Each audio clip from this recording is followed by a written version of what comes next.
Les proponemos dedicar los próximos minutos de Sin Distancias a reflexionar, un tiempo para comprender un poco mejor el mundo que nos rodea gracias a la antropología. Culturas híbridas, estrategias para entrar y salir de la modernidad, es un libro publicado por primera vez en 1989 por el antropólogo y crítico argentino Néstor García Canclini, que constituye un punto de inflexión en el pensamiento sobre las modalidades de investigación de los fenómenos culturales. Uno de los términos que ha acuñado es el de hibridación cultural. Cuando se cumplen 24 años de su publicación, queremos revisar algunos de los temas de esta obra con el propio autor. Contamos con la participación de Francisco Cruces, director del Departamento de Antropología Social y Cultural de la UNED, que conversa con Néstor García Canclini, uno de los principales antropólogos que ha tratado la modernidad, la posmodernidad y la cultura desde la perspectiva latinoamericana. Rosa de Castilla, tu enganchan y tu enganchan pundum en Rosa de Castilla. Tantianico armale para nois pacaras como es Florenti. Rosa de Castilla, tu enganchan y tu enganchan pundum. Escribió Néstor García Canclini a final de los años 80 que los antropólogos entran en las ciudades a pie, los sociólogos en coche por la autopista y los comunicólogos llegan en avión, con lo cual ven tres ciudades distintas. Buenos días, Néstor. Hola. ¿Cómo has llegado a Madrid? En avión. Como un comunicólogo que eres también. Y que vivo lejos. Bueno, también en aquel libro, Culturas híbridas, que se publicó en el año 89, decía Néstor, abogaba Néstor en favor de unas ciencias sociales nómadas, sí. Decías, ¿no? De alguna forma, este juego de palabras entre los antropólogos, los sociólogos y los comunicólogos refleja bien el espíritu de aquel libro. Hoy estamos aquí con la idea de celebrar las bodas de plata de ese libro. No son todavía las bodas de plata porque tendrían que ser 25 años, pero hace 24 años que se publicó. Sí. Y contamos con la presencia de Néstor en el Departamento de Antropología estos días acá. Y nos da mucho gusto entonces aprovechar esta ocasión para hacer una especie de retrospectiva. De cara a nuestros oyentes les presentamos Culturas híbridas, que fue un libro con mucho impacto en aquel momento, con mucha relevancia en la literatura culturológica y comunicológica de América Latina y más allá, porque se ha traducido a varias lenguas. Sí. Fue un libro que de alguna forma, junto con otro libro que también se publicó precisamente en ese mismo año, de Jesús Martín Barbero, que era de los medios a las mediaciones, determinó de alguna forma, yo creo, un giro importante en la literatura sobre cultura en esa época, y vamos a revisar algunos de sus temas juntos, si te parece, Bien, Néstor. muy bien. ¿Cómo ves tú ahora, con la perspectiva del tiempo que ha pasado, tu relación con ese libro? ¿Qué papel tuvo en tu propio desarrollo profesional y en tu propio desarrollo como pensador de estos problemas? Algunas veces he dicho que fue un libro que quizá no hubiera escrito en la Argentina si me hubiera quedado a vivir allí. Tuvo que ver con mi descubrimiento de México como una sociedad muy multicultural, con 62 etnias indígenas y muchos otros grupos de otros países que también habitan, hablan sus lenguas y se mezclan. Entre ellos los latinoamericanos que fuimos recibidos en México como consecuencia de que las dictaduras nos obligaban a salir. La hibridación se me volvió un evidente contenido cultural, un modo de hacer cultura. En rigor es una historia muy antigua. Ya Plinio el Viejo en el siglo I hablaba de híbrido para referirse a lo que hacían los migrantes que llegaban a Roma,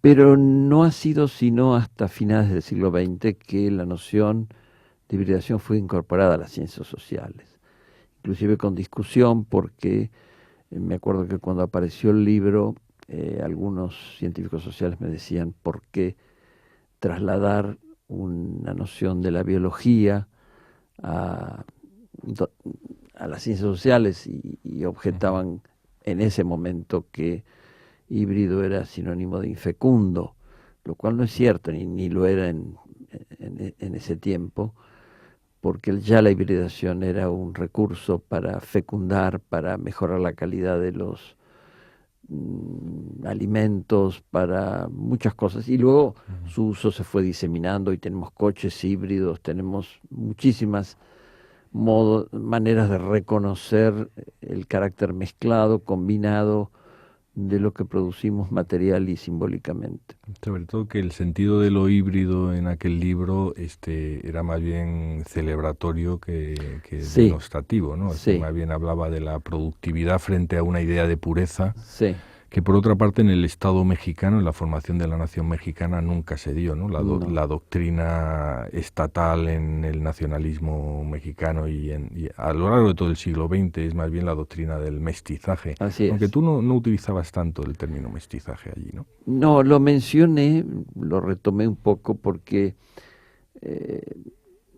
yo reconocía que había otras palabras que se usaban como sincretismo, mestizaje, sincretismo más para las religiones que se mezclan, mestizaje para la combinación étnica, intercultural, y que era lo que se había estudiado más hasta ese momento, pero de forma separada. Y lo que a mí me pareció que había que atender era otras maneras de combinarse, por ejemplo, lo culto y lo popular, lo tradicional y lo moderno, las tecnologías masivas con las culturas tradicionales locales. Todo eso lo estaba observando yo en mi trabajo de campo en Michoacán, en el centro de México, en la combinación de culturas tradicionales de origen indígena, donde los artesanos salían a las ciudades, iban a Estados Unidos, vendían sus productos y los turistas llegaban a los pueblos michoacanos para celebrar las fiestas, verlas. Había muchas maneras de mezclarse. Luego apareció como un lugar muy común la idea de fusión en la música. Entonces, toda la cultura contemporánea está fecundada por las mezclas. Sí, aunque las categorías de la academia parece que iban por detrás de ese proceso, ¿no? Sí. Yo recuerdo una frase al final del trabajo que hacía sobre los diablos purépechas y aquellos diseños artesanos hechos con modelos de la Revolución Francesa o de pintura clásica, sí, o de pinturas modernas, ¿no? De Picasso o de Braque, y acabas diciendo que a lo mejor nuestros informantes tienen menos reticencias para entrar en la modernidad o menos dificultades para entrar en la modernidad que los propios antropólogos, ¿no? Es cierto. Yo siento que ahí lo que había era también una especie de acta notarial de que algunas de esas categorías, como la distinción entre culto, popular y masivo, por ejemplo, pues que se habían desgastado y ya no estaban sirviendo. Así es. Teníamos que construir otros conceptos, otras maneras de representar lo que estaba sucediendo en las prácticas ordinarias de la gente, en sus hábitos cotidianos. Y la hibridación fue postulada como una noción que quizá nos permitía reunir lo que ocurría a la vez en el sincretismo religioso, en el mestizaje interétnico y en otras maneras de mezclarse más contemporáneas. Luego en el 2001 reescribí parte del libro, especialmente una introducción larga, más epistemológica, más teórica, porque durante los años 90 hubo una discusión muy expandida, tanto en inglés como en castellano, sobre la hibridación, y apareció un libro importante de Homi Bhabha sobre el tema. Entonces me interesaba responder a las críticas que el libro había recibido, aceptar algunas, refutar otras y participar en un debate que se enriqueció extraordinariamente. Hoy me parece que la idea de hibridación sigue siendo indispensable porque vivimos una cultura mucho más interconectada que en el pasado, pero a la vez reconozco que es una noción descriptiva, y después de afirmar que hay hibridación tenemos que entender qué tipo de mezclas se produce. Pueden ser mezclas muy asimétricas, en que hay sectores hegemónicos y otros subalternos, pueden ser modos de apropiarse de la cultura del otro para comercializarla, para darle usos diferentes del que le daban los originadores de esa producción cultural. Entonces, no es una noción que resuelva, que nos dé una teoría general de la cultura. Es un reconocimiento de procesos que no podemos dejar de considerar, y luego hay que construir otros conceptos que nos permitan ver cómo se construye la diferencia dentro de la mezcla, cómo persisten las desigualdades por más que disfrutemos la cultura de los otros, los intentos de subordinación o de explotación, y cómo nos comunicamos entre culturas muy diferentes e incluso pertenecemos a culturas distintas. Claro, porque dentro de, digamos, el rango enorme de formas de hibridar o de fusionarse, tenemos desde categorías como la que ha utilizado José Jorge de Carballo a veces para hablar de cómo los blancos han parasitado las tradiciones afro-brasileñas negras, sí, ¿no? Que habla de canibalismo, sí, digamos desde el canibalismo que sería la máxima apropiación externa, ¿no? de una cultura híbrida, hasta nociones como la que utiliza Marie-Louise Prat cuando habla de zonas de contacto, sí, para referirse a las crónicas de la conquista de las Indias hechas desde el propio punto de vista, ¿no? de Humboldt, claro, sí, y de los viajeros, las crónicas de los vencidos también, sí, ¿no? Es decir, de cómo, sí, los vencidos contaron su propia historia a través de esas zonas de contacto, ¿no? Sí. Hay otro tema que a mí me interesaría tocar, Néstor, que es el del sujeto popular, de la cultura popular. De alguna forma sí se siente que de aquel momento de los años 80, donde la discusión era sobre todo a nivel de la cultura nacional, los actores populares, la cultura obrera, la cultura campesina, en culturas híbridas hay un cierto desplazamiento de esa temática hacia la cuestión urbana, ¿eh? Sí. Yo no sé cómo lo ves tú hoy día, pero la sensación es que buena parte de esos debates sobre hegemonía, dominación, cultura popular, resistencia, se han ido desdibujando, ¿o no es así? Sí, sí. No desaparecen, pero se han reformulado, se han reconfigurado. Esto tiene que ver con varios procesos de los últimos 15, 20 años. Le ponemos nombres que habría que desglosar si tuviéramos tiempo, como globalización, neoliberalismo. Globalización no implica uniformización, sino interdependencia de los diferentes y desiguales. Neoliberalismo no significa solo política económica, sino, como lo estamos viendo ahora en España y en muchos otros países, tiene consecuencias sociales, culturales, nuevos modos de exclusión, restricción del acceso a los bienes educativos, de salud, a la comunicación en red. Y necesitamos considerar un paisaje que se ha modificado mucho también, porque cuando hablamos de sujeto popular en aquel momento, tuvo que ver con el decaimiento de la producción industrial y el avance de los servicios, de la tercerización, de cambios fuertes en la producción postfordista. Entonces era difícil decir ya en los años 70 del siglo pasado que la clase obrera era el protagonista de la historia y que iba a producir la revolución.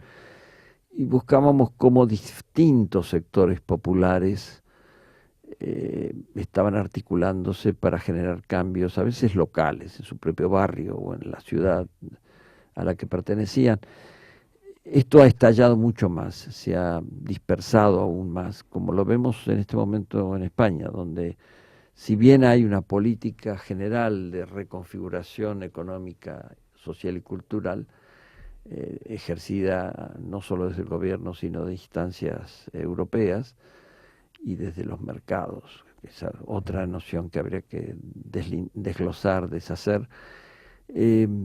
También hay resistencias, mareas blancas, mareas verdes, de los que quieren recuperar el bienestar en la salud y se niegan a la privatización de los hospitales, los jóvenes indignados que defienden sus derechos a tener trabajo y no el 55% de desempleo, los que quieren mantener la universidad pública. Bueno, ¿cómo se articulan todas esas rupturas o descontentos?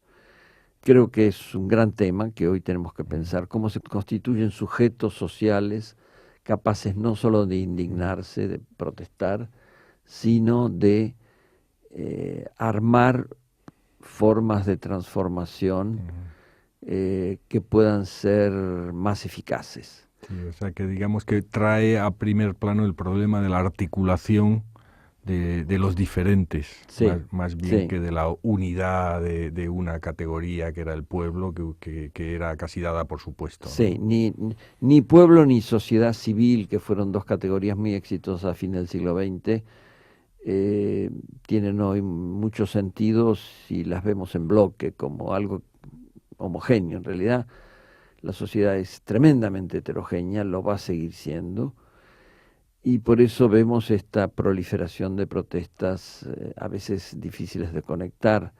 Yo diría que vivimos una época de ciudadanías de alta intensidad con efectos de corto plazo. Hay una vivacidad, una vibración social muy fuerte porque las injusticias y la desigualdad están en carne viva, y a la vez necesitamos nuevos modos de relatarnos lo que nos está ocurriendo y de articularnos, de asociarnos, de hacer alianzas para lograr una eficacia que por ahora no se consigue. Bueno, pues nada, celebro mucho el poder haber anticipado las bodas de plata de Culturas Híbridas. Yo tengo que decir que el otro día lo releí. Ajá. Estuve releyendo el libro para el texto que hicimos de homenaje en tu 70 aniversario.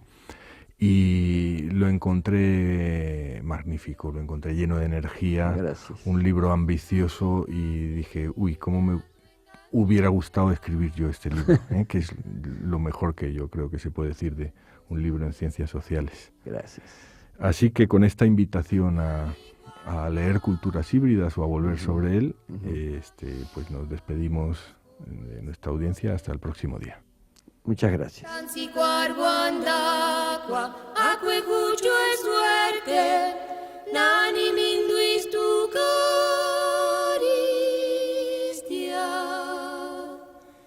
Tantiari qual male para nos pacaras como explora.